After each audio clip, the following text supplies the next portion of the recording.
Alright guys, BLM here, back with a new video, and in this video I'm finally getting around to doing a video that's been well over a year in the making, and that is my season ranking for the challenge. Now, to give context here, I am a more recent fan of the challenge. I didn't start watching the show until right before Double Agents, where I decided to finally give the show a shot, and ended up getting caught up on the show, watching every season from season 10 on. And obviously the intention at that point was to watch seasons 1 through 9 and do a season ranking immediately after that, but then I kind of got burnt out on the challenge for a bit and feel like I didn't properly remember certain seasons. So obviously those plans were put on hold, but then like a year after that, I finally decided, screw it, now is the time. And I did a full series rewatch of the challenge, including my first time watch of the first 9 seasons, in preparation of eventually doing this season ranking here. So again, here we will be ranking the 37 main series seasons of the challenge. This will not include spin-offs like the Spring Break Challenge, All-Stars, Champs Versus. However, I do plan on doing a future video where I do rank those and talk about where they land on this list. So that'll be for down the line, but here we'll just be ranking the 37 main seasons. And let's start off at number 37. The worst season of the challenge to me is season 2, Real World Road Rules Challenge, which is just such a forgettable season to me, which is weird considering it's the first season of the challenge to have any semblance of a competitive format. And really, this and the next season we'll be talking about to me are very, very close, but I think the main difference for me and why season 2 here is at the bottom is because I just did not find most of the season that memorable. I feel like this season really lacks interesting storylines and really that interesting of a cast to really prop it up. And I think part of that is just the way that the show was presented, where I think these earlier seasons fully expect you to have watched the original Real World and Road Rules seasons, which I have personally not. So that might obviously play a factor into that. But through that, I just feel like I did not know the majority of the people on this cast. Or even more notable figures like Beth don't end up being nearly as entertaining as they end up being in future seasons. And really, I think a lot of this also comes down to the format, where again, like this is just such a boring format of the show, where we have these two teams, Real World and Road Rules, where they are competing in these like wacky tasks. And really, this is just a glorified version of Road Rules, where really it is just Road Rules, but with two different teams going against each other. There are no eliminations along the way, and it all really just comes down to the final challenge to determine the quote-unquote winner, which again, really doesn't matter. So really, I don't find much entertainment from this season. I find it largely forgettable and kind of boring. So it's here at number 37. At number 36, we're moving on to a season that I thought was going to be at the bottom coming into this ranking, but I decided to make a last second change, and that is the first season of the show, that is Road Rule All-Stars, where I will say just in general, why is this even a challenge season? Like, it doesn't even have challenge in the title. It doesn't even have what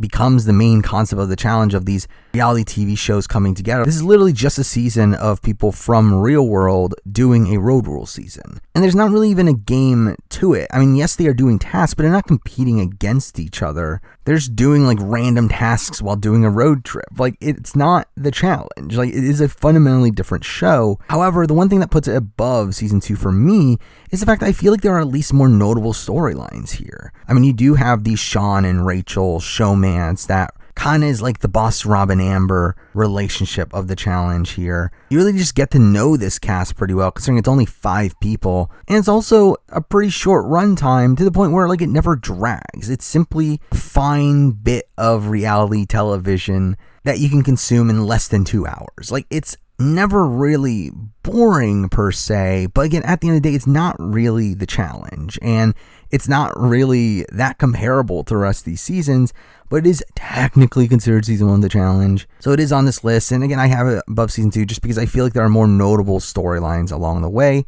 It's here at number 36. Now at 35, moving on to another earlier season, we're at season 3. We have the Challenge 2000. Now, Challenge 2000 for me is a steady progression of season 2. Again, it is more of the same, but I feel like it has a more interesting cast. It has people like Veronica and Yes and Tech, who are still notable nowadays. You do have more drama on the season, with there being this like a Maya-Veronica rivalry. You have like this Los versus Peggy dynamic, which is interesting.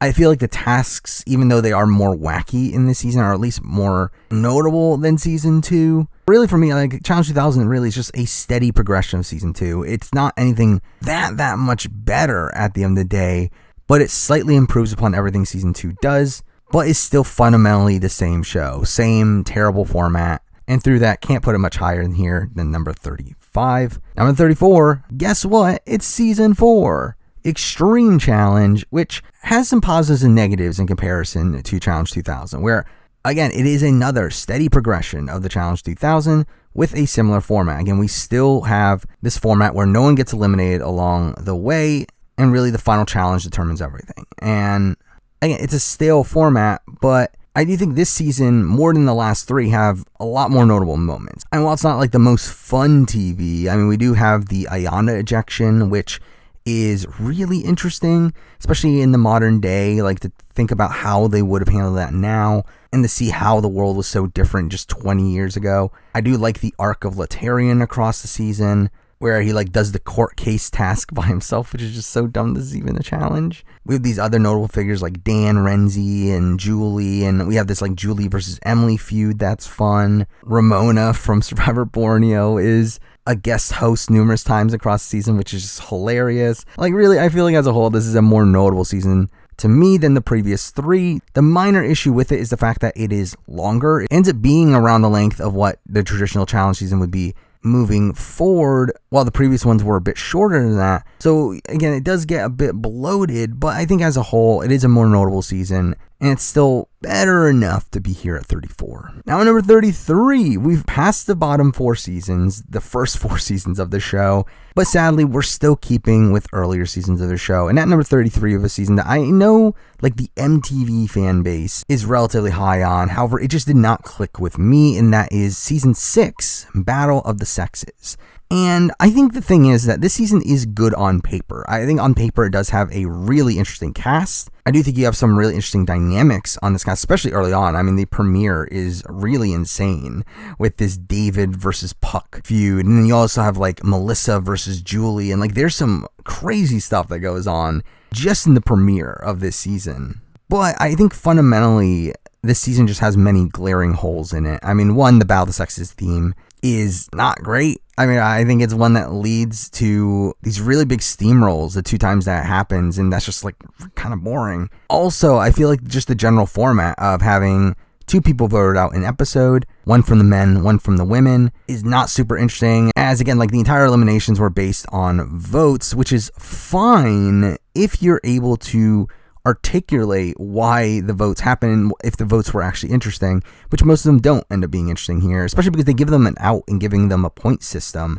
along the way that they just utilize to vote out the person at the bottom of the point system most of the time. And even at times that it doesn't happen, which is mostly with the women, I still feel like those vote outs are still kind of anticlimactic, where like you do have these blind sides, like Beth being voted out over Gladys, who's pregnant on the show, and you have Rachel being blindsided, and you get this like notable quote of her saying this game is ugly, which is like, I think it's probably overblown as an overall challenge moment.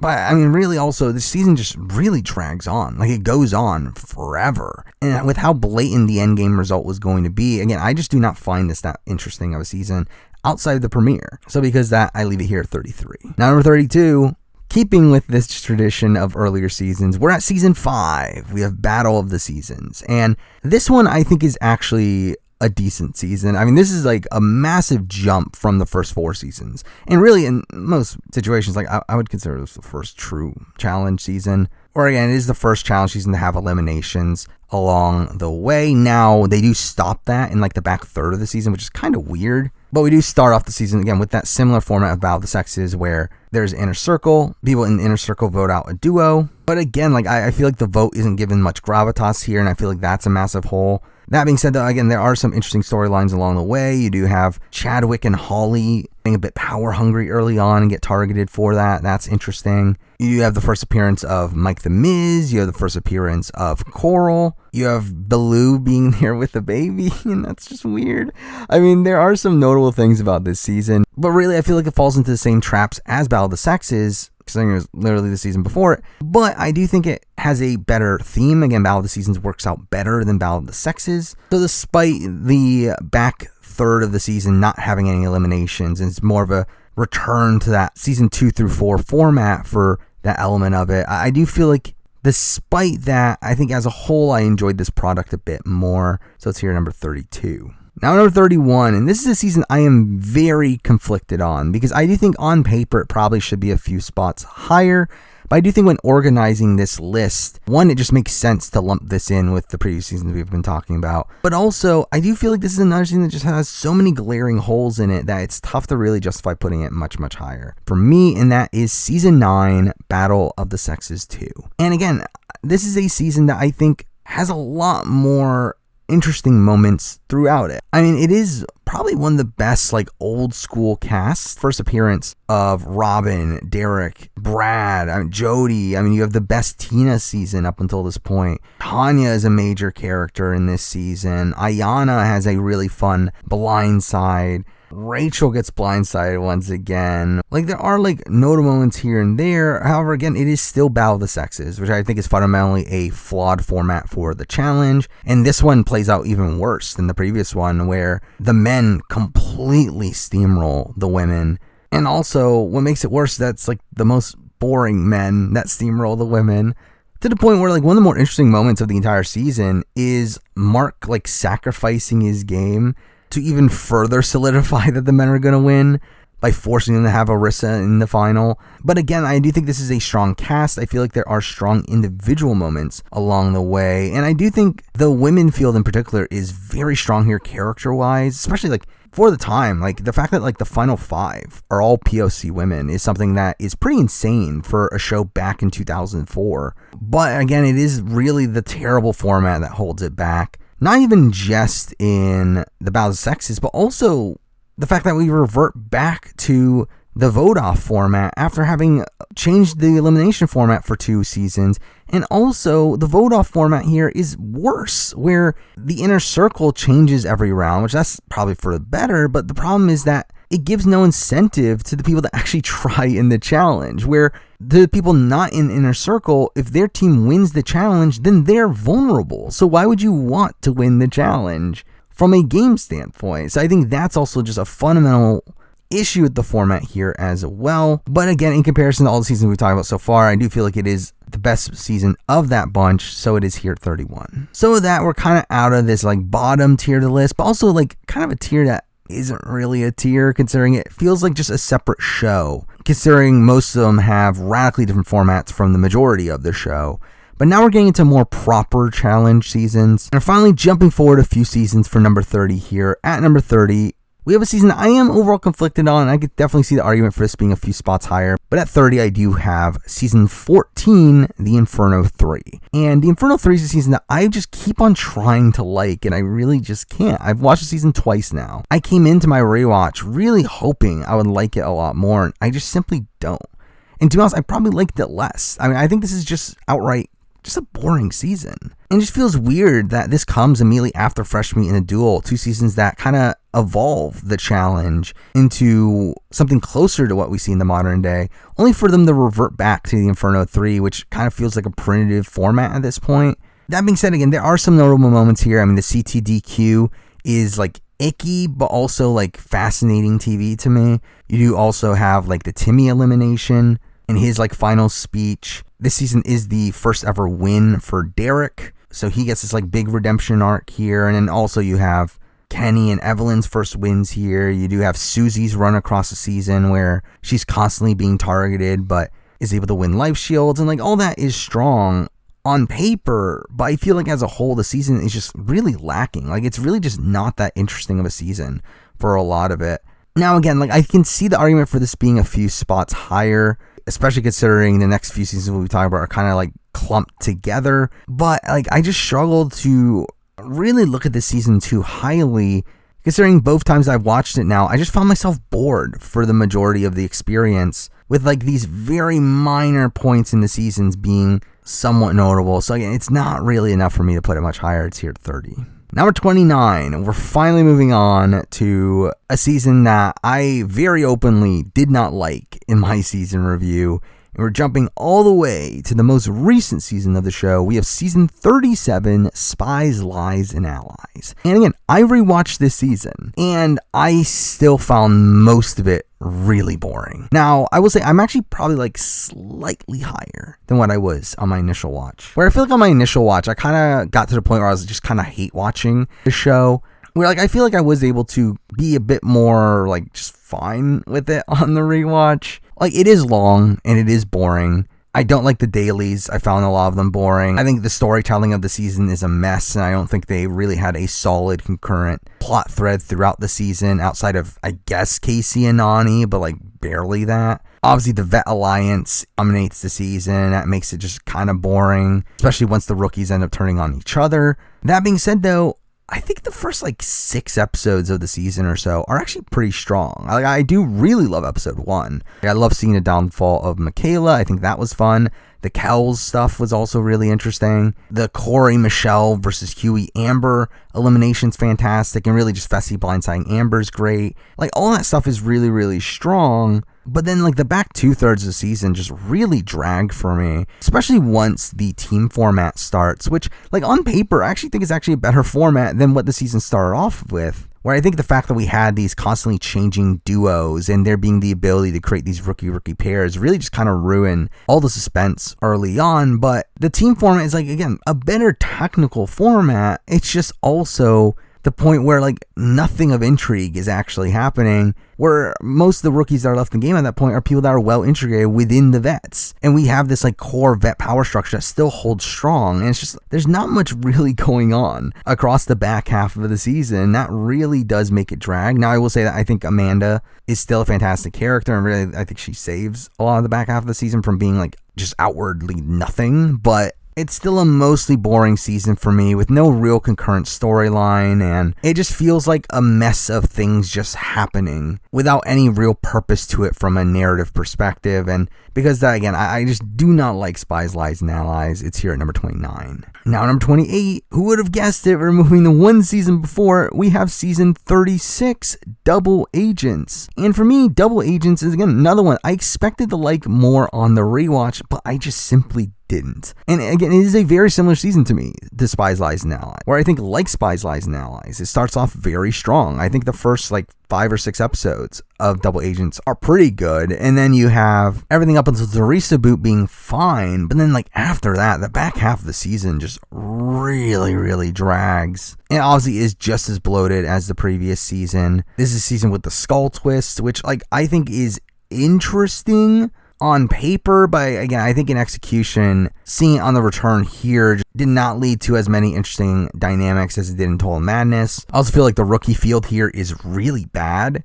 Where again, like, as much as I don't like Spies, Lies, and Allies, I actually do think the rookie field there is actually kind of solid. Like here, it's just really a whole bunch of duds. But I will say that I do think the vet field here is much stronger. I mean, we do get the return of Darrell and Teresa. We get Devin's first season in a while. And really, I think what fundamentally makes the season better to me than Spies, Lies, and Allies is the storytelling. I think there is this concurrent storyline across the season that keeps it interesting. And while it doesn't necessarily play out in the way that I really wanted it to, we do have this like Leroy's last season, and like Leroy and Cam dominating the game here. That is really fascinating. We do have this CT Big T relationship that is really fun to watch as well. We do have this Amber B being underestimated storyline that ends up in her dominating the final, and that's also interesting. We have this Fessy being this like massive villain, and his downfall is really fun to watch. Like, there are interesting storylines across the season, especially more so than Spies, Lies, and Allies, that do elevate this season slightly above it, even though there are other things I do think are done worse on this season, particularly the casting from a rookie's point of view. But again, I think as a whole, I do have Double Agents slightly above it, so it's here at 28. Now, number 27, and who would have guessed it? We have the next season right before it. We have season 35, Total Madness. And this is one that actually dropped for me on the rewatch. Like, it's one that, like, I didn't love the first time I watched it. I was kind of just, like, middle of the road on it. But on the rewatch, I just felt like there were so many glaring holes with this season, where I feel like this is the first season that starts the transition into the show having this like super serious tone, lacking a lot of fun, and really just having these like really boring dailies that are about these big set pieces. And I just don't care. There is still a bit of trashiness. Again, I think with Double Agents, Spies, Lies, and Allies, they tried to edit out a lot of the trashiness on the show. There is still some of that on this season. I mean, you have things like the Kayla and Bear relationship. You have the Rogan and Dee relationship, early on at least. You have the Casey and Bailey feud by the end of it. You have the Nani versus Anissa over Casey thing. There's a lot of still these classic challenge elements to this season, but it still does try to take itself super seriously in a way that I just don't find entertaining. Also, I think the back half of the season is greatly harmed with the purpling of Dee, where obviously this is where Dee gets fired from the show. So because they simply just edit her out of the show, despite the fact that it's very clear that she was important to the end game and there were intriguing storylines going on with her and Rogan and her and Jenny, but that's just edited out. But again, that's not to say that the season does not have positives. It definitely does. Again, I do think Jay's underdog run at the very beginning is really interesting to see. Rogan is a really strong villain here. Bananas winning again after having not won since Rivals 3 is really interesting. Really seeing Bananas and Wes work together was also an interesting storyline here. The CT elimination is really great TV. Really the introduction of the skull twist, which I mentioned earlier that it didn't work as well in Double Agents. I mean, to me, the whole madness, while the skull twist does fundamentally change the game and where you're trying to get yourself into elimination,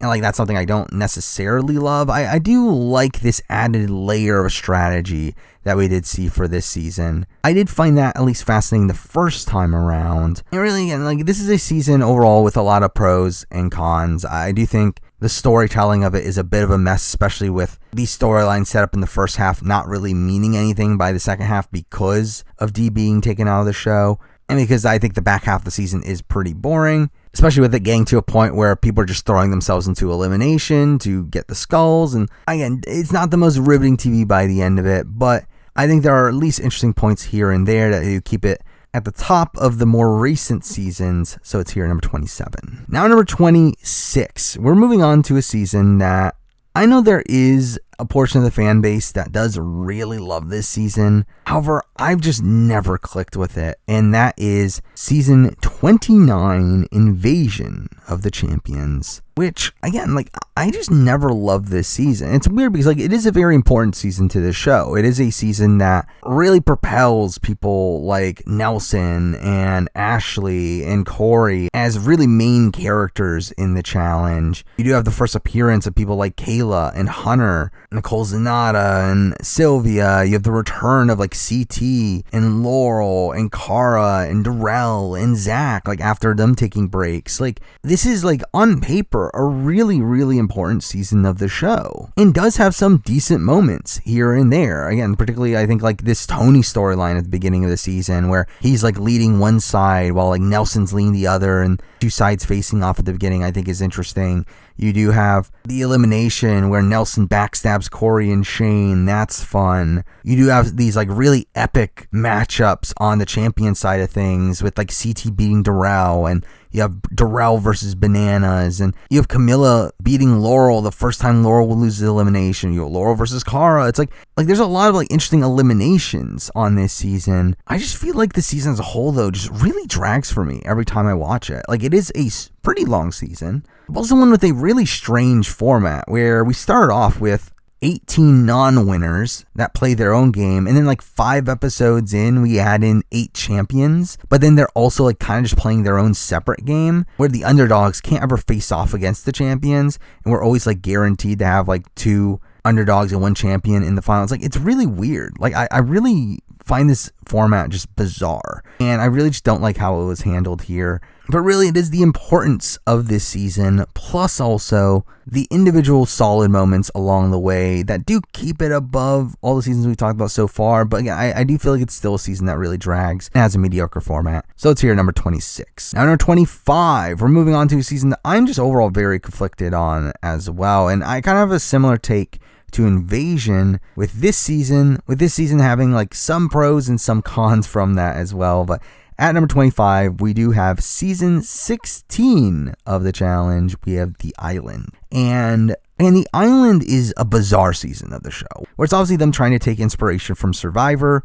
And really, at the end of the day, this is a fundamentally different format of the challenge. Like I talked about this with those first few seasons I talked about, where those were at the bottom because they had different formats. And to be fair, the island does also have a very different format. However, I think the thing that differentiates it for me is the fact that it is such an important season to the history of the show. I mean, it is the first season where Johnny Bananas is a main character. It ends up giving him his first ever win. And while those are for mostly negative things, it's because he's a dick across the season, it's still his breakout season here. We do also see a really dominant political game here from Kenny, who really runs the show from beginning to end. We have this really great underdog story for Evelyn, with her consistently being on the bottom, but then we get the notable moment of her obviously saying fuck you and fuck your alliance, which is great. We also have like Paula getting screwed over at the very end, which ends up leading to the Evelyn-Paula rivalry on Rivals. And really, at the end of the day, again, like this is a very important season to the history of the show. And I feel like that is something that props it up. But again, like I really don't like the format here. I mean, it's not like the worst thing in the world if this wasn't the challenge. But again, it feels like kind of a earlier version of the Skull Twist, but also like kind of flips the order of things, where the elimination happens first and then the vote is conducted between the two losers of the elimination, which is obviously a radically different format. Also, there's this like massive ickiness around the season around how misogynistic people like Kenny and Bananas in particular were on this season. But then that also like props up Kellyanne and Evelyn to where they become really likable figures across the season. So it's kind of like a double-edged sword. I also feel like the Abe vote out is really interesting, where it's like Johnny almost gets voted out despite the fact that Abe wants to quit. I think that's funny. So again, like there is some good, there is some negative. And really for me, the reason why I do have it above Invasion is really the length. I mean, this is a relatively short season. It is actually one of the shorter seasons, I believe, of the show. And because that doesn't obviously feel nearly as bloated as Invasion, to where, like, for me, that was really the main sticking point of why I end up putting it one spot higher here at number 25. Now at number 24, we're again moving on to a very similar style of season here. Another season that is surrounded with ickiness that really does harm the overall perception of the season, but is still one that has very iconic moments and storylines throughout it. At number 24 here, we do have season 18, The Ruins. And I'm straight up, this is one of the darkest seasons of the show. I mean, this is JEK at their peak dominance in the game, but also their peak misogyny in the game and their peak problematic behavior. Now, obviously, after the fact, we do now know about the Evan, Kenny, Tanya stuff that happened, but even like on the season, just Tanya's presence here is kind of just disturbing, with her clearly being in a very dark place. And then you have like pretty much all of the champions just kind of bullying her along the way. You also have like the bullying of Katie and Sarah as well. You also have like a lot of like slut shaming of like Tanya and like Kellyanne. It's like, again, there's a lot of just ickiness across this season that is just simply not fun to watch. Now, looking past that, there are some massive pros for the season. I mean, this season does see the return of Wes after taking 4 seasons off. We get the return of Veronica, of Darrell, of someone like a Cyrus, someone like a Susie. This season has the debut of Sarah Rice. Now, I will say format-wise, again, terrible decision to have the Champions vs. Challengers theme here in a way that the champions were grossly overpowered and the challenges just get completely steamrolled. I also don't love the format, where again, it's another one of these where you're not really that incentivized to win, considering you're still in danger even if you do win. But again, there's a lot of great stuff going on here. I mean, you have Wes being this big social pariah from the beginning, and you have the start of his rivalry with JEK, and that's really great. You have his relationships with like Kellyanne and Joanna that are interesting dynamics here. You have episode 2, which is probably one of the best episodes in the history of the show, where the champions flip on Evelyn, and we have this fight between Wes and Bananas that really starts their rivalry. We have Siobhan popping an implant, so that's something. We have this like Casey sucks storyline that's like really fun, where the champions are keeping her around to weaken the other team. We have this like Evan Veronica showmance that leads to like Evan flipping his vote that causes like really crazy revote. That's fun. So it's like, again, there's a lot of fun across this season when we're looking at like the events of the game, but it's just surrounded by so much ickiness that it's tough to really find that much satisfaction with this season. So again, I have to leave it here at 24. Now 23, and we are now moving on to a season that I know most of the challenge fan base does not like, and I get a lot of the criticisms with it. However, I will say I am obviously much higher on this season than I feel like the general fan base is. And at number 23, I do have season 28, Rivals 3. And obviously this season has terrible casting. I think right away you can tell that. It has terrible casting. The male-female rival pairs just simply do not work as well as same-sex pairs in previous rival seasons. Most of the rivalries here felt really forced and didn't feel like genuine rivalries outside of Bananas and Sarah and, like, I guess Johnny and Jessica. Also, in terms of the casting, like, Bananas and Sarah are just so grossly overpowered on this cast to where it is so obvious they're going to win from very early on. However, this is a very messy season, and I think it's a season that there's a lot of really fun drama that happens in like the first half of it in particular, where, I mean, this is the first appearance of Ashley, and Ashley creates a lot of drama along the way. Simone is on here and creates a lot of drama. Tony creates a lot of drama. Obviously, Camilla's Camilla. Nicole Ramos also brings a decent amount of drama. Nani brings a decent amount of drama. Like, there's a lot of fun drama across this season for me that I do end up enjoying from it. But I also feel like, again, like, there are definitely negatives here. I mean, even in terms of the dailies, I mean, there's a lot of exploitative challenges here that just feel really weird. Like, there's the one where they're, like, humping soap. The birthday run where they all have to run through the challenge naked, and that's just weird, too. And again, like, the back half of it does really slow down, but we also have a fantastic finish. Again, Banana stealing the money from Sarah is such a great TV moment there that it does once again propel the season. Again, for me, like, as a whole, I do like Rivals 3. Like, I get the criticism with it, and I even agree with a lot of that criticism. But I feel like there are enough positives along the way that do make me hold it in a bit higher regard than most people. It's here at number 23.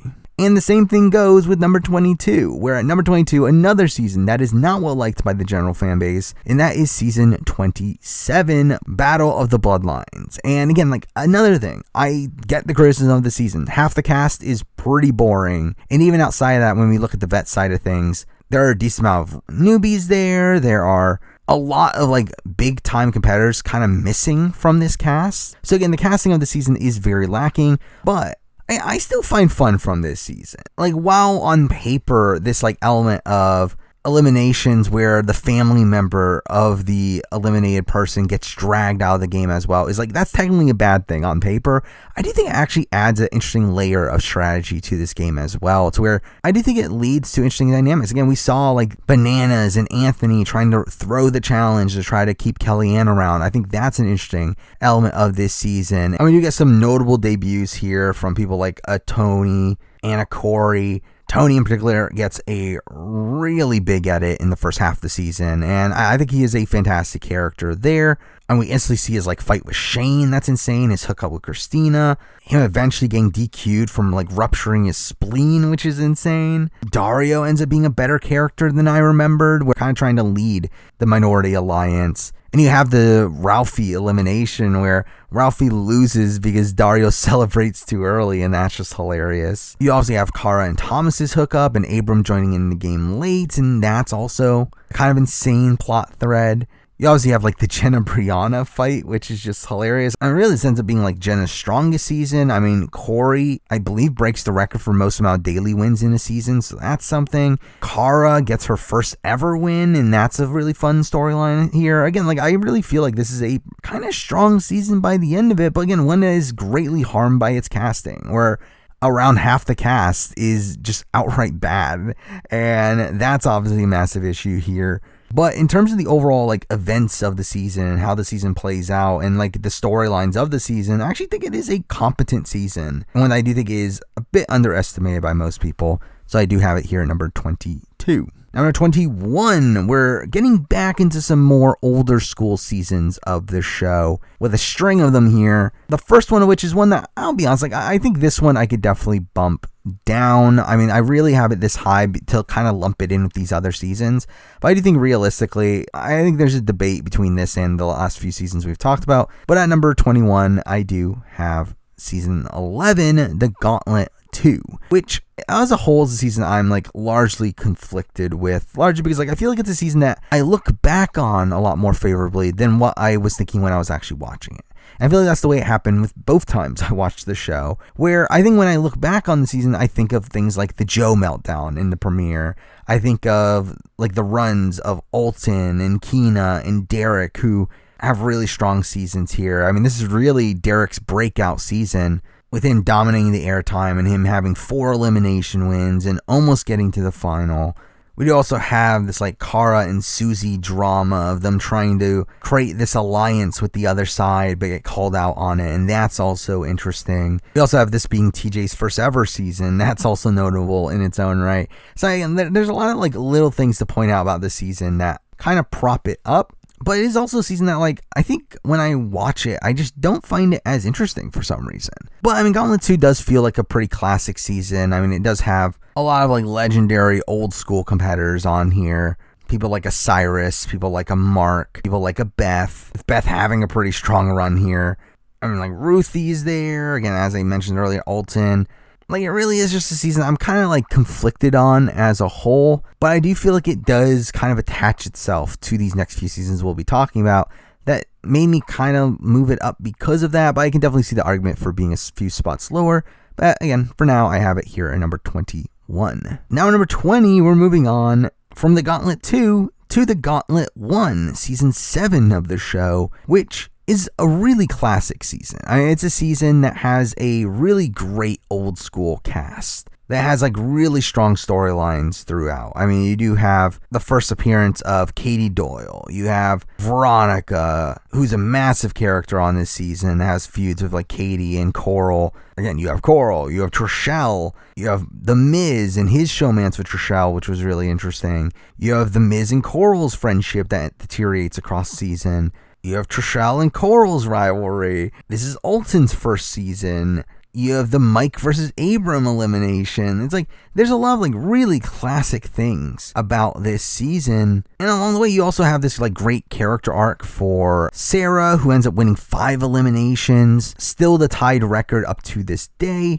Mind you, that leads to one of the issues I have this season in the fact that I still think the format's kind of wonky. Again, this is a format that, while it is the first season to ever have true eliminations, it's also one that I just don't think they knew what they were doing, really. Again, where we do have eliminations not divided by sex, and I feel like that's kind of wonky. And also, by it not being divided by sex, we do end up losing a lot of the women earlier on, which also leads to a lot of sexism across the season. But again, it is like the first like modern feeling season. There are a lot of iconic storylines throughout, and we do get a pretty strong final here, like Coral slowing down the Real World team, and she eventually gets medevaced, which causes them to lose, and like that's fun as well. Again, there's a lot of great elements of the Gauntlet to me, and it lands here at number 20. And now at number 19, we're moving on to the sequel season to that, and we have season 8, The Inferno, which, as I said, like feels like a direct sequel to the Gauntlet. It literally was filmed back to back. Also has a really strong, iconic cast here that really just has a more interesting format to me than the Gauntlet, where the teams have to nominate 2 of their own, and then the other team picks who goes in, which I think is a bit more interesting.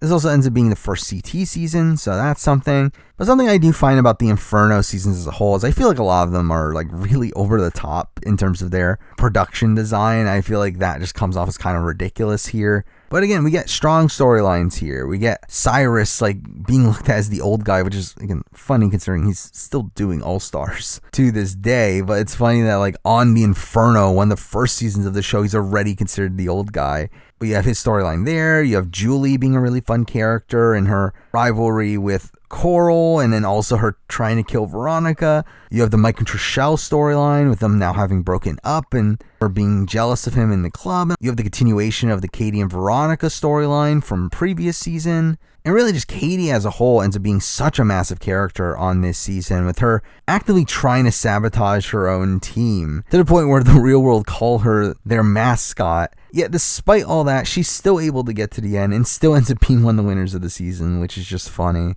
So yeah, another one like Gauntlet, fun old school season. To me, ends up being the best season of the ones that I hadn't watched before my latest full series rewatch, and with that ends up landing here number 19. Now number 18, we're moving on to another classic season, the earliest season left on the board, and that is season 10, The Inferno 2. And Inferno 2 is a season that I know is well regarded as one of the best seasons ever. Talked about as having one of the best casts of all time, and again, like, I would agree to a degree with those things. I do still feel like old school challenge is just not as interesting to me as kind of like middle school challenge. I feel like to me the prime of the challenge, as we will talk about in particular, is like 19 to 26 range, where like I feel like at that point the show knew its identity and really catered to that. I feel like Inferno 2 here again kind of obviously continues off the Inferno 1, or again feels kind of ridiculous in its overall tone, really over the top. We do have this theme of good guys versus badasses, which is actually pretty strong.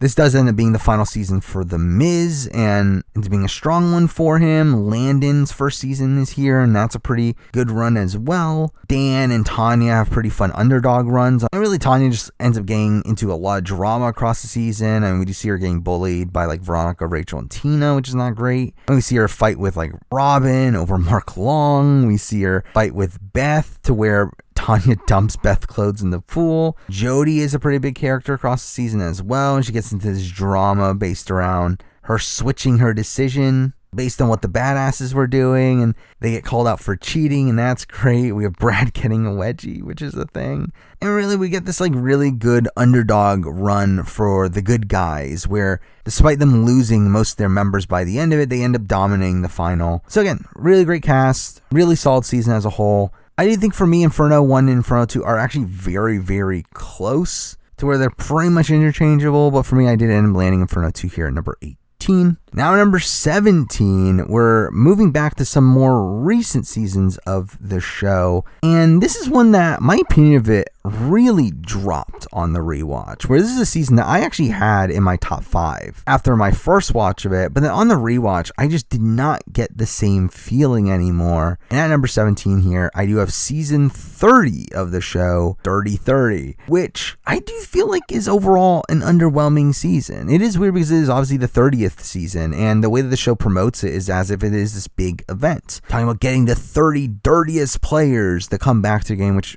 again, sure. Now, I mean, that being said, again, it is the first season with like $1 million prize. It does have some notable returns from people like Derek, Jordan, Veronica, Anissa, Jemmy.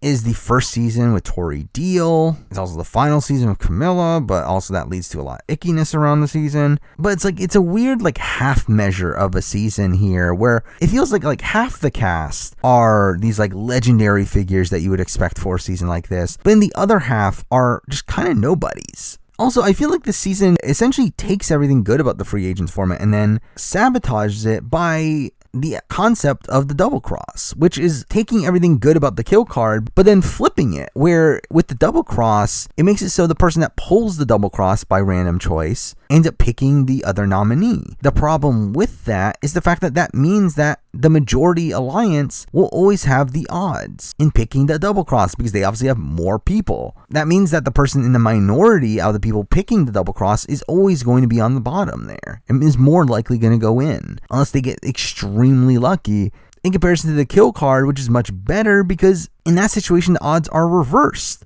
where it's much more likely that someone in the majority will get thrown in instead of the minority. So I feel like they really did not think this through. So like, I get why that they wanted these like big moments of this one person getting the sole vote to vote someone else in, but it really just does not lead to interesting TV here in most situations. With one of the more interesting ones obviously being Jemmy backstabbing Jenna, which ends up being propped up as this big moment. It was some solid moments throughout from Tony talking about wanting to not ruin his relationship only for him to hook up with Camilla. You obviously have Camilla's racist tirade, which obviously one that does actually probably harm the season as a whole. And really, Camilla winning the season, I think, also harms the season, considering how unlikable of a figure she is here. And also, we do have Redemption House, which I'm not completely opposed to in concept. However, I really don't like how it's handled here, where it just feels like we're consistently adding more people at random points in the game. And that just really makes this a massive mess to where by the time we get to the final, half the people in the final have already been eliminated at one point. So again, it's a topsy-turvy season for me. I mean, there's definitely highlights like the crazy Leroy vote, the Jenna vote. Hunter has a strong storyline across the season.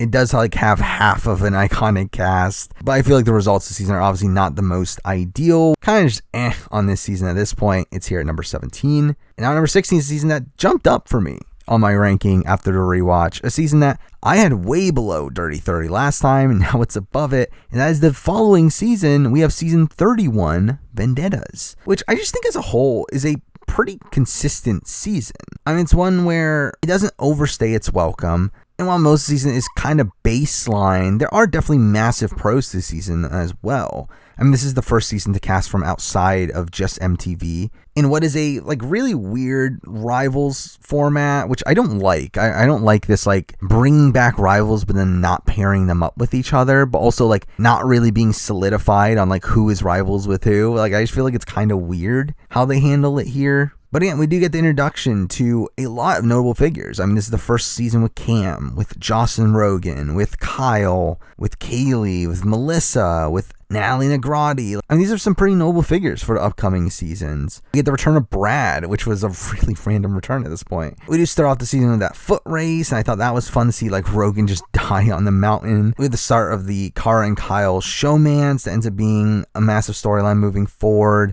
Obviously, started the Cam and Leroy showmance. We have the strongest season for Tony, and really just overall, I think Tony and his run in the back half of the season is just really fascinating to me, and really what props up the season, where he really ups his game from both a competitive and political standpoint, where he's one of these people that comes into the challenge when he was introduced as someone that they're trying to bring as the new face of the series, but then never really lives up to it. But I feel in Vendettas here, he really ups his game. And really, I feel episode 10 of the season is one of the best episodes in the history of the show, where we have Devin trying to call out Bananas, and Tony ends up backstabbing Bananas to throw him in with Devin, and Devin ends up winning. And also in the episode, we also have the Kaylee situation where the other girls throw her luggage over the balcony. And again, I just feel that's such a great episode. And really, I feel unlike most other challenge seasons, where typical challenge seasons are pretty strong in the beginning, but then really die off as the season goes on, this season's really the opposite, where I think it starts off fine, but it really picks up towards the end. That being said, though, I do feel the final is kind of underwhelming. Even though Cara ends up winning this season, which I don't think is the worst outcome, I just feel the way she wins and the fact that it's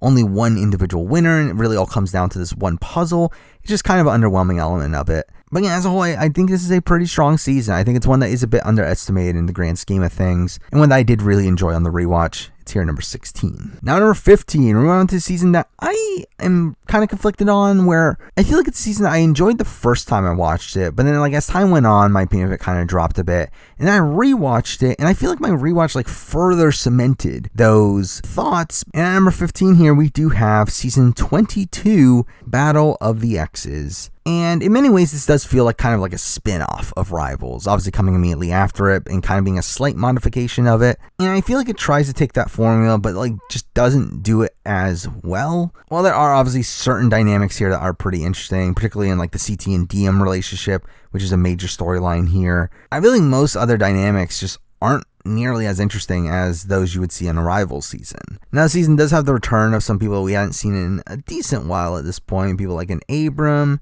Rachel Robinson, a Diem, a Mark Long. But also through that, this is the first season after the departure of Kenny and a Jen. Some of these other people that were very prominent in the last few seasons. I do feel the season feels a bit lacking from a casting perspective because of that. Also, I do feel the newbies on the season are mostly dull. I mean, obviously Dustin ends up playing a big role moving forward, and but a lot of them just don't have that much of an impact here. Now, the season does progress the Bananas and Wes rivalry, where we do see Wes instantly try to target Bananas, despite Bananas being part of the power couple, which is just ridiculous. It ends up being booted in episode 2 here. We had the first appearance of the Camillinator, and her telling Johnny, "You're gonna die," which is just ridiculous TV. We do get some ickiness here, though, from the blackface incident with Emily and Camilla, and that's obviously not good. But I do feel it led to a great segment from Ty talking about the issues with it. But so overall, a bit of an icky situation on the season. But I don't know, as a whole, I just feel this season feels very baseline to me. It's one that I don't get nearly as much enjoyment with as much as some of these other seasons that happen around the same time in challenge history. And to be honest, I don't know exactly what it is. I don't know if it's just the casting. I don't know if it's just a lack of notable moments. But for some reason, this season has just never really stuck with me after my initial watch of it, and because I have to leave it here at 15. Now, number 14, we're moving on to a season that I know a lot of people really love, and I like the season, obviously. Like, it's at 14 on a list out of 37, but I don't think I clicked with it as much as most other people, and that is one of the more recent seasons of the show. We're at season 33, War of the Worlds. I think there are obviously massive pros to this season. The fact that it is essentially this fresh meat season where vets are paired up with prospects was interesting to see. We also get the return of both Wes and Nani after a decent layoff. We get some pretty strong rookies on this cast, people like Bear, again, from a TV standpoint. Theo, Georgia, Josh's first appearance, obviously Turbo, Maddie, D, Ninja. I mean, this is a pretty stacked field in terms of the newbies here, even though most of them aren't on the show anymore. And there are some great storylines throughout this season. I mean, you have the Kara and Paulie versus Kyle storyline. Really, this is obviously the first season where like Kara and Paulie become this like power duo in the house. You have Hunter and Wes like teaming up to try to dominate the game, and Wes leading the charge against Bananas, with Bananas and Morgan going out relatively early. You have the last appearance of Amanda until Spies, Lies, and Allies, and she's this like social pariah across the season, and that's interesting to see. You have a really strong season for Devon, who is someone that, I'm coming from Big Brother, you never would have really expected her to do that well in the challenge, but again, she has a really strong season here. However, the things I don't like about the season are, I don't like the changing of the format halfway through. That's something I've never particularly liked. I don't like that they change it from duos to individuals. I wish they stuck with one format the entire time. I also feel like this is, again, the start of the show becoming a bit more serious and a bit more focused on these like big, grand set pieces. And while I still think it works for this season, I do feel like it is the start of this like downward trajectory for the show. But yeah, I think the season does have a pretty strong end game though. I mean, you have the Purge Challenge where you get the downfall of Paulie, which is just really satisfying TV. You get the toughest final ever, and like that's pretty fun to watch as well. Again, that's someone that is not typically into finals. I do feel like War of the Worlds is probably one of the better finals to watch for me personally. So I mean, those are good aspects of the season as well. And really, as a whole, again, I do like War of the Worlds. It is a very solid season. But to me, it doesn't really stick with me as much as many other seasons of the show, and because I'm leaving it behind here at number 14. Now, number 13, we're moving back to some older school seasons of the show. And first up, we have a season I really, really want to like. And I did really like it the first time I watched it. However, on the rewatch, it just did not stick with me. And that is season 17, The Duel 2. And again, I really liked this season the first time around. However, on the rewatch, I did feel like it was a bit lacking. I think from a casting standpoint, this is just a weird cast. And while, yeah, we do see the return of a lot of people that weren't on at least the last season, and people like a Mark Long, Landon, Evan, Brad, Big Easy, I guess, Anissa, Diem, Ruthie. I mean, there's some pretty notable returns here, but I feel like we're also like lacking. Again, there's no Kenny on this season. There's no Bananas, no Evelyn, no Kellyanne right off of the island. I feel like because it does feel a bit lacking from a casting standpoint. I also feel like competitively, it's a very lopsided cast where you have this majority alliance of Mark, Landon, Evan, and Brad, and they really just steamroll the season. Like, they are by far the four best competitors on this cast and really just steamroll their way to the end. I also feel like Rachel was pretty far above all the other women as well, to the point where it was kind of obvious she was going to win. That being said, this is the only season with Brittany, who is someone that I feel like had a pretty strong season here. Would have been cool to see back. I do feel like this season is a really strong season for Evan from a TV standpoint, where, I mean, yes, he wins. This is his first win. But also, I just feel like as a TV character, I do feel like this season is where he really pops. Particularly with him being this like big target that is looked at as the leader of his alliance, and he continuously gets targeted and has to win eliminations to stay in the game. We also have the CT Adam fight at the beginning of the season, which is just insane TV. I mean, the CCT really like chasing down Adam and saying, "I'll smash his head and eat it," is just ridiculous. But also, like, obviously starts this redemption arc for CT when he eventually returns down the road. I think the season has a great ending in the fact that, again, like, I do like the final four round where the men flip on Landon, and the Brad Landon elimination is a really iconic one to me. And the final itself is like very close between Evan and Brad, where Brad's in the lead for most of it, and Evan wins at like the last second. So again, there's some really intriguing stuff going on along the way, but I feel like it is, again, casting is not the greatest on the season.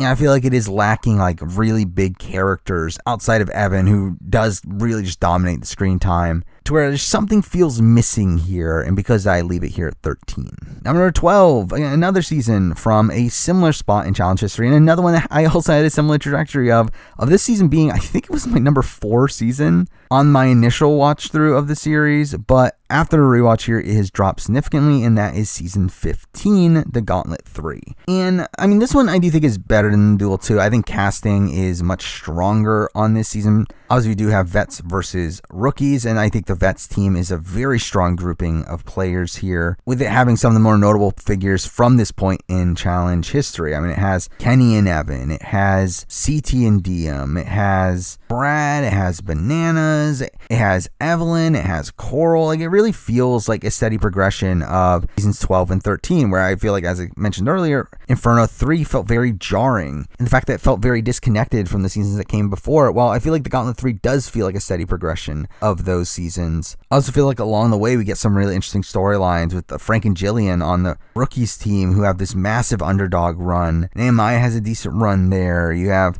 this like Evelyn versus Coral storyline, which is humorous. You have like this Brooke and Evelyn showmance, which is just weird. You have this great downfall of Danny in the final round right before the final, where he tries to make a deal with the rookies only for Frank to rat him out. And you have a great final where Eric dies in the final. That's obviously a really notable moment for the series. So for me, again, like, it is a season that I think as a whole has a lot more notable storylines across the season than something like the Duel 2, and is also like has a better cast. But like, I also kind of find myself bored on my rewatch at certain points of the season, particularly in these rounds where some of these like no-name rookies are going home. These people who just don't end up having much of an impact on the show. But as a whole, again, like, I do think this is overall a pretty strong season. But I just feel like other seasons made more of an impact to me on the rewatch. So again, this one lands here at number 12. Now at number 11, we're moving on to what was actually my first ever challenge season. And here we have season 12. We have Fresh Meat. And I debated where to put this one, where there was a point where I actually did have this a lot higher on the list. I think it was at like number 5 or 6. But I decided to drop it down, largely because, I mean, I do have issues with this season, particularly like the format I don't think is the greatest. And obviously this is an evolution of the challenge in the sense that it's the first season with no team format. But I don't think they did it in the best possible way here. Again, like, this is a format where both the team that wins the daily and then the house vote determine who goes in. And with the Real World Austin being such clear targets on this season, with 4 of the teams on the season being from Real World Austin, is like just insane. Makes the early portion of the season kind of underwhelming from at least a game standpoint. Also, this is one of those seasons that has like a 2-episode format, and like the first episode has the daily and the nominations. Then like the second episode of the round, we have like the pardon competition, which led to nothing until like the very, very end. And then we have the exiles, the eliminations, which I just don't think were that interesting on this season, with them being a lot of the same, of them essentially being these like mini finals. And it really is just kind of lame to have like pretty much the same elimination over and over and over again. And also gave a massive advantage to Wes and Casey, who do end up dominating the eliminations this season. They win 5 eliminations across the season, with them being these massive targets from the beginning. And it is a very impressive run for them, but obviously they had a advantage there. But I mean, like, Wes and Casey end up being really big stars on this season. I really do love a lot of this dynamic, with like Wes being this cocky asshole and Casey being like willing to fight back with him. And I really love Casey across this season. And obviously this is the first season with Wes, and this obviously turns him into the legend that he ends up being. Also, I mean, the fresh meat on this season are, for the most part, pretty strong. I mean, this is the introduction to Evan, to Kenny, to Diem, to Big Easy, Evelyn, even though she's the first boot. I mean, even Ryan ends up being a pretty big character moving forward. And overall, again, this is a very important season to the history of the challenge. It's the first season to not have a team format, first season to introduce these like really big names, and really feels like the start of like a new era for the show. And I think it is another one of these seasons that the season actually kind of gets better towards the end of it, where like at the end of it, we have Wes and Tina make an alliance to have their duos kind of work together to take out the core majority in Derek, Darrell, and Theo. And that's interesting to see. So again, like, there definitely is strong moments throughout. Now, I do think the Darrell Aviv win is kind of underwhelming, especially with the edit like not really doing any favors to them, with them being easily the quietest edited team of the final 4. But still, I mean, Fresh Meat as a whole, again, really iconic season for the show, really important season to the show, and it was also my first season of the show. So because of those things, I have it up here at number 11. And now we're in the top 10. We're moving into the top 10, where the majority of these seasons come from a specific time in challenge history. As I mentioned before, for me, the prime of the challenge is seasons 19 through 26. And spoiler alert, 7 of these top 10 stem from those seasons. And we're starting it off here with a season that I've been a bit conflicted on over time, where I was not super high on this season the first time I watched it, but I've grown a lot more appreciation for it on the rewatch, and that is season 20, Cutthroat, which is kind of one of these seasons where, like, it is a season with a lot of notable gaps in its cast, where it's missing, like, the Wests and the Kennys and the Evans, who had become so prominent in the last few seasons. But despite that, I still think it overall has a really solid field of competitors here. Again, this is the first appearance of Camilla, which, lover or hater, is, again, a really big figure for the challenge. Also, first appearance of Emily, who obviously ends up being one of the strongest competitors. We have the return of a lot of the fresh meat from Fresh Meat 2 in Laurel, Teresa, Mandy, Cara Maria, Brandon, who for the most part all have pretty notable runs here. Also feels like kind of a drop-off point for certain other old school players, people like a Katie. This is her last season. Brad and Derek, they don't return again until in the 30s. But yeah, it's a season that does have some pretty notable storylines across it. I mean, we do have the Cara Maria Abrams showmance that starts here. We have the Cara and Laurel rivalry that starts here. And really, Laurel as a whole, like, comes off pretty negatively across the season, but is a really big character and obviously cements herself as one of the top competitors in the history of the show. We have Camilla's, like, big underdog arc of her constantly being targeted, along with Brandon. Brandon also gets a fantastic underdog arc across this season, to where they're constantly targeted and winning eliminations. But we also end up having the banana backpack moment, and that's obviously fantastic. And we do have Brad and Tori really just dominating. And I think for Brad in particular, I think it's very satisfying to see him finally win a season after coming so close so many times in the past. So again, like, I feel like there are some great storylines across the season, and it's just a pretty consistent season. Actually, I think it's probably one of the most consistent seasons in the history of the show, where I don't think there's a single slow point across this season. But I think also at the same point, like, there isn't really any string of episodes that are, like, top tier either. It's just a very consistently good season that does have some good storylines and some notable moments, but it was never anything that, like, truly blew me away to where I would have it crack any higher here than number 10. Now, number 9, moving on to a season, and moving on to the next one too, that I know are not the most well-liked seasons in the grand scheme of things from the challenge community. However, I personally like both of them. And at number 9 here, and from that stretch of seasons I talked about, we have season 23, we have Battle of the Seasons 2. And again, this is a very bizarre season. It is a season that largely comprises of newbies. And a lot of that comes from this Battle of the Seasons theme, with them fully embracing it here, with us having teams of 4 from different seasons of the real world, which, I mean, is a complete pain to cast. But I think through that comes a complete new batch of competitors here that really bring a breath of fresh air to the series to me. Again, we get the first appearance of Nani, of Frank Sweeney, of Zach, of Jemmy, of Knight, Marie Rhoda, Devin, we got Preston. And, like, while obviously some of these people are, like, not the most likable people at the end of the day, I do think they bring great TV. We also have the return of Alton and Trishelle, which are just kind of insane that they come back at this point in challenge history. We also have Danny and Melinda, who awkwardly are paired up after having been divorced. But again, through the theme of the season, we are missing some pretty big names like Bananas and CT, who had dominated the screen time in the last 2 seasons.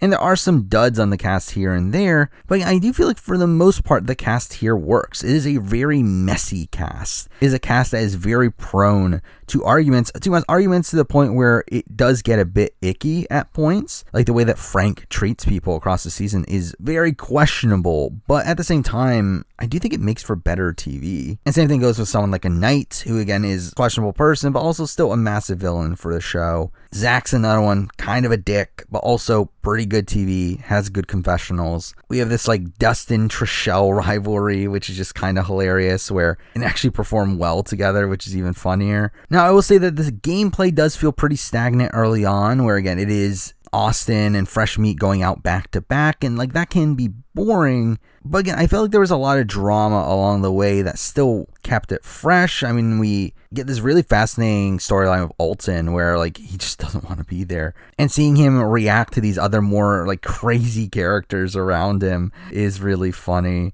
I think Team Brooklyn has a really fun underdog arc across the season that's fun to watch as well. Probably my favorite elimination in the history of the show is the Zach CJ Hall Brawl elimination, which is just riveting TV. San Diego's obviously not a super likable team, and they do end up winning, but I still feel like they did bring good TV to the show. So again, like as a whole, it's like even though there's a lot of ickiness here and there with this season, it doesn't really get to the point of like these seasons like The Island or The Ruins to me, to where it really degrades the season. And really, I think a lot of it just comes off as like just really messy drama, more so than actual repulsive TV. So again, I know a lot of people look at this as like a really messy season, and like it is, but I think it's actually better for that. So for me, it's here at number 9. Number 8 is a season that I was very conflicted on, in the sense that I actually wanted to put the season higher. There was a point on this list where this season was number 5. I did bump it down a bit because I do feel like there are a lot of similarities between this and Battle of the Seasons 2. But at number 8, we are moving on to one of the more recent seasons left on the board. We have season 32, Final Reckoning. And again, I know people don't like Final Reckoning, but I don't know what to tell you. I really like this season. It is a complete train wreck of a season, but it is so much better for that. Yeah, like the season doesn't demonstrate the strongest gameplay in the world. It doesn't have the strongest game integrity, but it's still fascinating TV from beginning to end. And it's really weird too, because like this is the most bloated season of the show. Like this is a 20 episode season, yet it really doesn't feel like it. I feel like unlike things like Double Agents or Spies, Lies, and Allies that also have bloated episode lengths, I never felt with this season that the season was dragging. Now again, like format wise, I really don't like this season. It is essentially a rival season, but there are like mixed pairs where there's some like male, some female, some male, and like that's just weird and leads to some really weird challenge balancing that kind of gets a bit wonky. I also feel like the constant Redemption House returns are kind of ridiculous, and also the entire format about how people return to the game is just kind of dumb, where I don't like using the double cross in that situation. And it would have probably actually been better if they did go all out on Edge of Extinction, just kept these teams around till the very end. But I mean, through this season, we do get the first appearance of Devon and Paulie on the challenge, which I think were great additions here. We do get the start of this like Kara and Paulie rivalry with Kyle that does end up obviously becoming very important over the course of the next 2 seasons. We do have a really strong like underdog run from Paulie and Natalie, where they're the first team to lose an elimination, but somehow come back into the game relatively late in there, and then get to the end in a position where they almost win the season, which is insane. We also get to a weird position where out of the 4 teams that make the final, only one of them actually stayed in the game the entire time, where 2 of them had to come back from Redemption House. Ashley and Hunter come into the game late, which again, that's another thing that terrible they're bringing in teams late into the game. But also adds to the train wreckiness of the season, and really at the end of the day probably ends up booning the season, where I think that is an element of why the season doesn't ever really feel stale. We get some crazy votes here and there with Cam's like master plan, where she's able to manipulate the votes into making Devon and Jose the only option to go into elimination. We have Zach and Amanda completely exploding and having to throw themselves into elimination despite winning the daily, and that's hilarious. We actually have like a big underdog run for Bananas here, where obviously Bananas is typically this person that's on top, but here Bananas and Tony are on the bottom, and they have to fight their way through and obviously lose the penultimate elimination in the game in a position where they probably would have won if had they gotten to the final. And really the entire final, it is extremely lame in terms of what they're doing in the final, but it is also like a complete train wreck as well, where again, like 3 teams could have won this. Like Paulie and Natalie would have won had Natalie not gotten lost during the jog. Joss and Sylvia were winning the season until Paulie and Natalie decided to backstab them at the last second, use their grenade on them, and it all leads to Ashley and Hunter winning in a situation where Ashley ends up stealing the money from Hunter, which ends up probably being the best scene in the history of the show. I really feel like it is such a riveting piece of television. A scene where Ashley steals the money from Hunter with so much emotion going on that, again, for me, it's a complete train wreck of a season, but it is an amazing train wreck. So because of those things, for me, it is here at number 8. Now number 7, and again, these next 3 seasons we'll be talking about all come from this 19 through 26 block of seasons. And all are seasons that are relatively high here, kind of for similar reasons. But the lesser one of those 3 to me is season 26, Battle of the Exes 2. Now, Battle of the Exes 2 to me is largely this high because it is one of the more strategic seasons of the challenge. It is a season that does spend a lot of time revolving around Wes and Teresa, and Wes dominating the strategic elements of the game in a way that I think is one of the more blatant, impressive streaks of strategic gameplay across the challenge. And obviously it ends up getting screwed over with Bananas returning and ends up getting taken out immediately after that. But again, I do think it was really fascinating to see Wes do actually good work on the season, which Wes typically doesn't do. Now, outside of that, this is kind of a weird season because it's also the first season that involves Are You the One? And through that does have these Are You the One teams, which most of them don't ever come back. But it also ends up being a season that kind of feels like the end of an era to a degree. I feel like beyond this, again, we get to Battle of the Bloodlines, Rivals 3.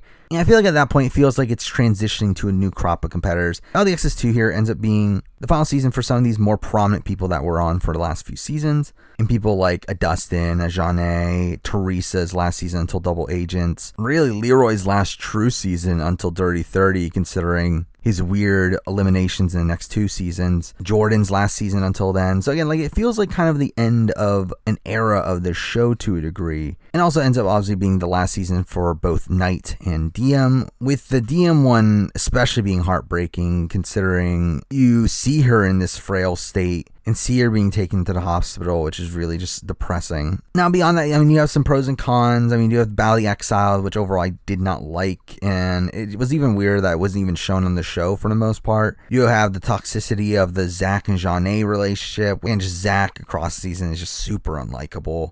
But then you have some strong moments. You have the Nani-Teresa feud, which is interesting TV. You got Naya, who, again, obviously very controversial, but I do think brings good TV for the most part, at least until her DQ. But you have Teresa finally being able to make a final along with Leroy. And you also have Sarah finally winning a season. Again, finally getting the win that it felt like her storyline was leading up to from the last few seasons. And also her pretty masterfully playing the middle of the house, being able to play off of both the Wes and Banana side of things, and obviously cutting Bananas at the end.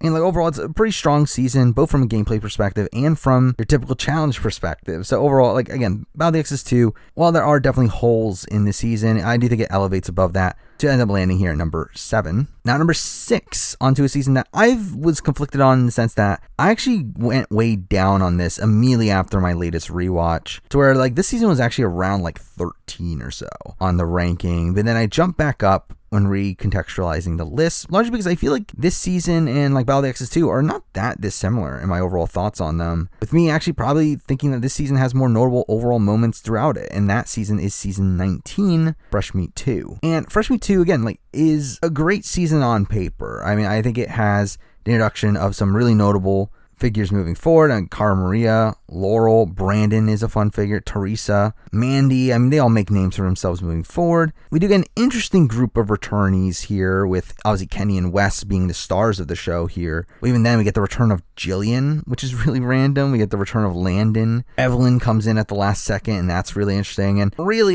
this season lives and dies to me with the Kenny-Wes rivalry. That is really what most of the season revolves around. This is rivalry between Kenny and Wes, and their two sides kind of going after each other. That does become fascinating TV for me. And this kind of feels like the BB6 of the challenge, where we have these very blatant two sides that are facing off against each other. But also through that, we get this big downfall for Wes, where Wes has the numbers at the beginning of the game, but then actively sabotages his own side at multiple points, to the point where he's completely outnumbered. And obviously his position gets harmed by the fact that Kenny and Laurel continuously win dailies. But still, the downfall of Wes and Evelyn across the season is really fascinating to watch. And really, it's fun to also see Kenny from an underdog position here, where for this, Kenny had really steamrolled a lot of his seasons.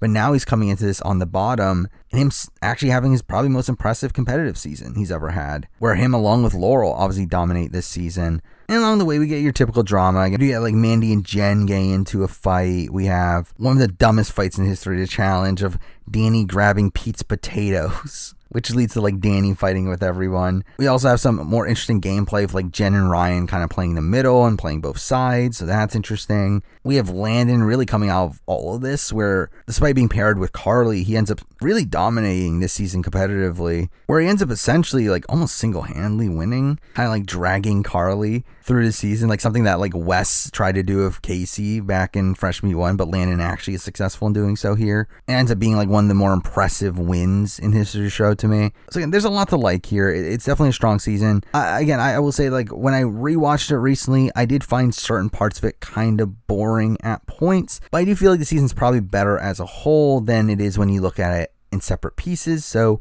I overall still land pretty high on Fresh Meat 2. It's here at number 6. Now at number 5, moving on to a season that I'm a bit conflicted on as well, largely because like this is a season that is another one of these that I think I look at as better on the outside than I do when I'm actually watching it, but still a really enjoyable season through and through. And at number 5, we do have season 24, Rivals 2. And again, this is a really strong season. I mean, like in comparison to Rivals 1, the casting I don't think is as strong. I mean, you definitely have some forced rivalries here, like Johnny and Frank, who were never even on a season together, which is just weird. But despite that, we do have some strong elements of the season. We do have the first appearance from Jordan. We have strong rookies in Marlon and Cook, who I wish we saw again, but never do. This ends up being the final appearance for people like Paula and Emily Dunbar, I guess, a Tyree. It's really the final real season for Diem, to which her relationship with CT becomes a focus of the edit, to which obviously becomes a very complex relationship, but becomes riveting TV here. Cara Maria gets brought in as a replacement,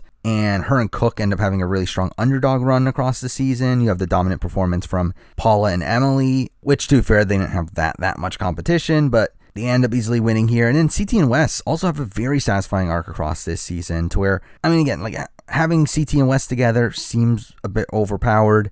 Though to be fair, Johnny and Frank are not too far behind, but also, like, to have CT finally win a season here, I think was very satisfying, especially in a season that, like, it was pretty much dominated by him. I mean, CT really dominates the screen time across this season, and really expertly plays the like politicking strategy here in the season here that does have an interesting change to the format in the sense that the women vote in the men vote in the women, and through him having all these great relationships with all the women, he's able to remain safe. Now there is some ickiness along the way, particularly around like Anissa and Trishelle's argument, and like Knight mocking Marlon for being bisexual. Outside, again, there are some pretty strong moments throughout, and Leroy's blind side is pretty fun. You have the Zach and Trey DQ, which is kind of funny. You have CT and Wes fighting with Johnny and Frank at the final deliberation, and that was a really explosive moment. Diem also has this like really big final night as well, where she pretty much fights with the most of the cast at that point. So I mean, there's a lot of great stuff across the season. But I feel like it's one of these that when I was watching the season, I wasn't as in love with it as I wanted to be, but I think when looking back on it, I do look at it pretty favorably. It's here number 5. Now number 4, moving on to,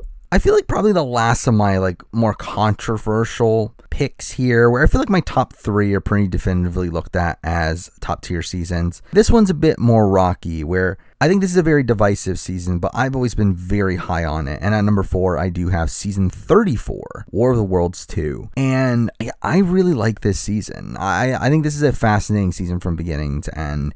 It kind of mixes elements of what I love from something like a Final Reckoning, but mixes that with the more strategic elements of something like a Fresh Meat 2 or about the Exes 2, where we do once again have pretty lopsided teams here. Again, Team US is probably one of the strongest field competitors in the history of the show. A really insane grouping of players there against a pretty mediocre UK field. It has a lot of like kind of no-name rookies on it. And again, like in many ways, this has a lot of like train wrecky elements to the season. I mean, there is like really insane stretch at the beginning of the season where Wes gets taken out, followed by Laurel, followed by Bananas, in what might be one of the best like 3-episode stretches in the history of the show. Like it is a really insane batch of episodes there, with the Laurel Ninja elimination being one of my favorite eliminations in the history of the show. Really just insane TV there. And really, I mean, just seeing Team US crumble across season is really fun TV. I mean, seeing like Laurel and Bananas lead the charge against Wes, and then Cara and Paulie lead the charge against Laurel and Bananas, and then end up really running the show. I mean, they have this like cross-tribal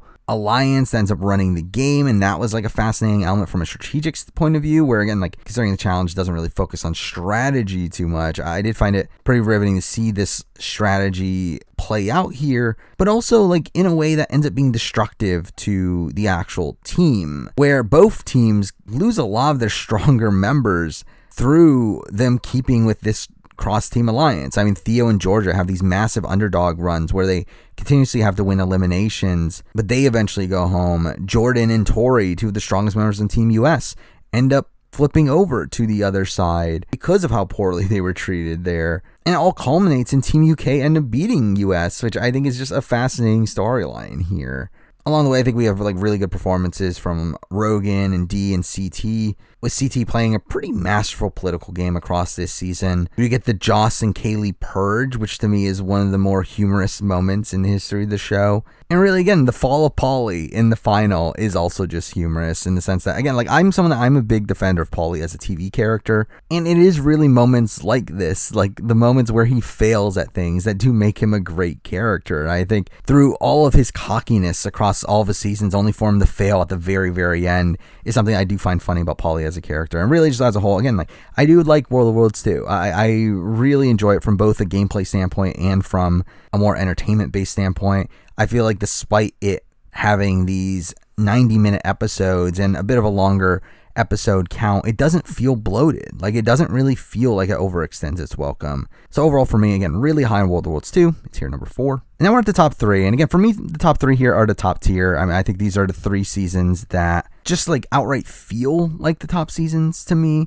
Where like I don't have as many flaws with these seasons. They all feel like iconic seasons in their own ways. However, for me, I feel like 1 and 2 are very, very close, while 3 here is a little bit behind. So at number 3 here, we do have season 13, The Duel, which was actually only the second season of the challenge I had ever watched. And it was my favorite season of the challenge for a while. And after my initial watch through of the show, I actually had the Duel at number 1. On the rewatch, I did bump it down a bit, not because like really my opinion of it went down necessarily. It's more so I think my opinion of the other 2 seasons went up. I think the Duel is still a strong season. It still has the holes that I have with it. From beforehand, I still think the Duel format, even though it is better than most of the formats that they've had up until this point, is still a flawed one where the schoolyard pick is just easily gamed and the eliminations across season are just dumb, with like really dumb rules that particularly Push Me and I Can, which are probably 2 of the worst eliminations in the history of the show. But again, it is interesting to see their first attempt at an individual season here.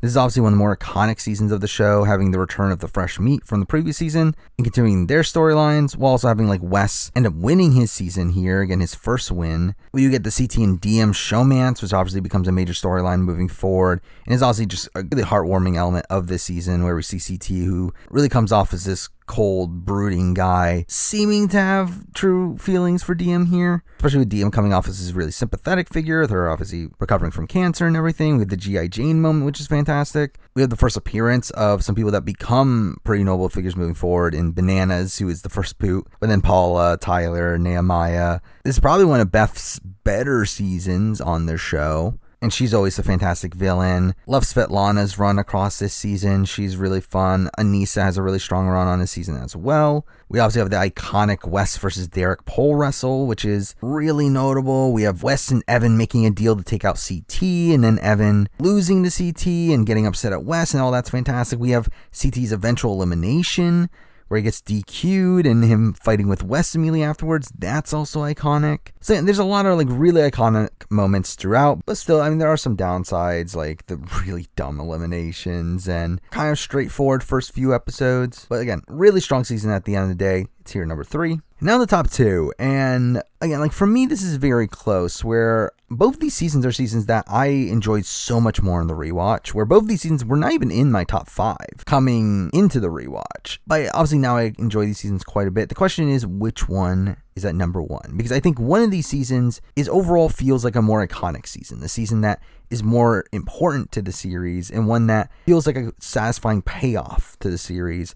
While the other one, I think, is probably one that is more interesting from like a competitive standpoint. I think it's a season that has one of the better formats, but also has some pretty glaring holes along the way. And I did go with that one being here at number 2. And that season is season 25, Free Agents. And again, like I think this is a really strong format. I mean, the format of this show of constantly having different formats every round is an interesting concept and one that we do see moving forward. But I think the more interesting element of this is the kill card, this random draw for who the second eliminee is. That really makes it so that everyone is in danger, that even the people that are well integrated in the game can still potentially go home if they don't perform well in the daily. And we see this with the 2 biggest names on the cast in Bananas and Laurel, the 2 people that eventually win the season, having to constantly go into elimination. And that was a great element of this. We see this like right at the beginning too with Frank, where Frank goes into the first 2 eliminations and wins. Now, one of the holes I do have of this season is the fact that I do think the casting is a bit wonky.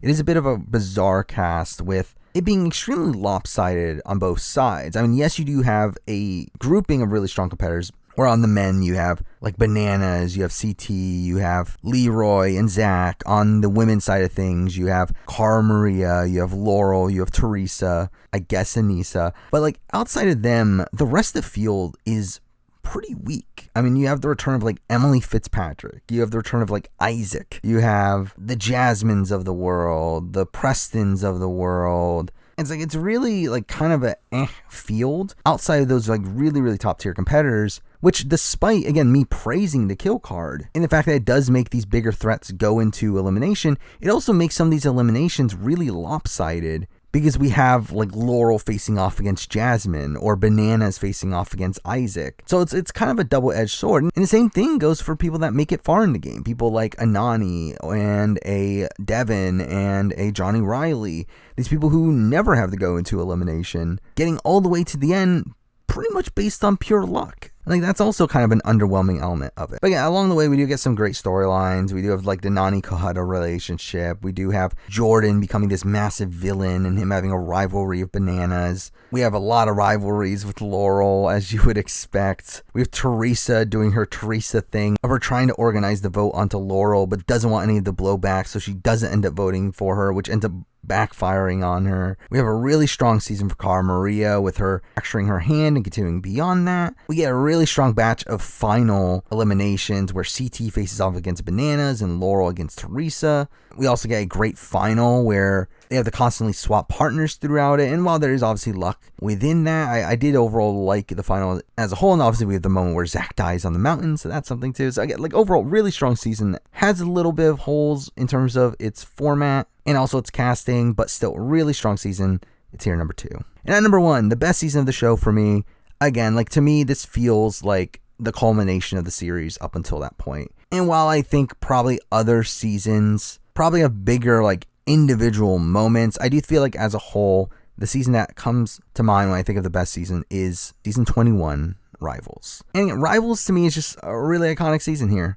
Again, one of the best casts in history of the show. Really great theme. Again, the first Rivals theme here. And it felt like the rivalries were actually real, or at least were more real than in future seasons. Particularly the Kenny and Wes one, which the entire season revolves around. That ends up being great TV. We see the return of CT to where he becomes the big name that he is now, with him redeeming himself for the Adam fight and obviously them having a massive like underdog run to only barely not get to the end, using that final elimination, which is a really great elimination in that. We get a lot of great confrontations with CT where we have this like love triangle between like CT, Mandy, and Laurel, and then Wes tries to get with Mandy, and then we have CT and Wes fighting, and all that is really great. We have great newbies here in the first appearance of Leroy and Janae and Jasmine, who have a upset win against Sarah Rice in a puzzle, and that's pretty fun. We had the Adam DQ, which leads to Mike joining the season, and he ends up feeling out of place on the cast, but also like feels like a fascinating like case study for the show of like what a dorky, nerdier guy would do on the challenge. And like he has this like showmance with Paula, which is fun. We also have these big names going into elimination pretty early. I mean, Evelyn and Paula go in right away and have the face off against Anissa, who at that point was looked at as this like dominant figure in eliminations. We also have Camilla and Teresa being thrown in against Cara and Laurel, which is an insane elimination, including like some of the best players in the history of the show. We also have this like plan from Evan to put himself and Nehemiah in to face off against CT and Adam. And again, part of this was supposedly due to Evan needing to go home, but still fantastic storyline to see Evan put himself in and eventually lose the CT once again. We also have Kara being hated by the entire house, and we see the bond between Kara and Laurel over the course of this season, with Laurel sticking up to defend her. We also have a pretty strong final here, the first ever 2-day final. And we have this like fun moment where like Kenny carries Wes. We have the final season here for Evelyn, and also the first ever Paula win, which is another one of these people that like seemed like it was coming and it finally happened. It really just ends up being like the end of an era. It ends up being the final season for Kenny and Evan and Jen and Evelyn, these like pretty massive figures over the last few seasons, while also cementing Johnny Bananas in challenge history, now with his third win.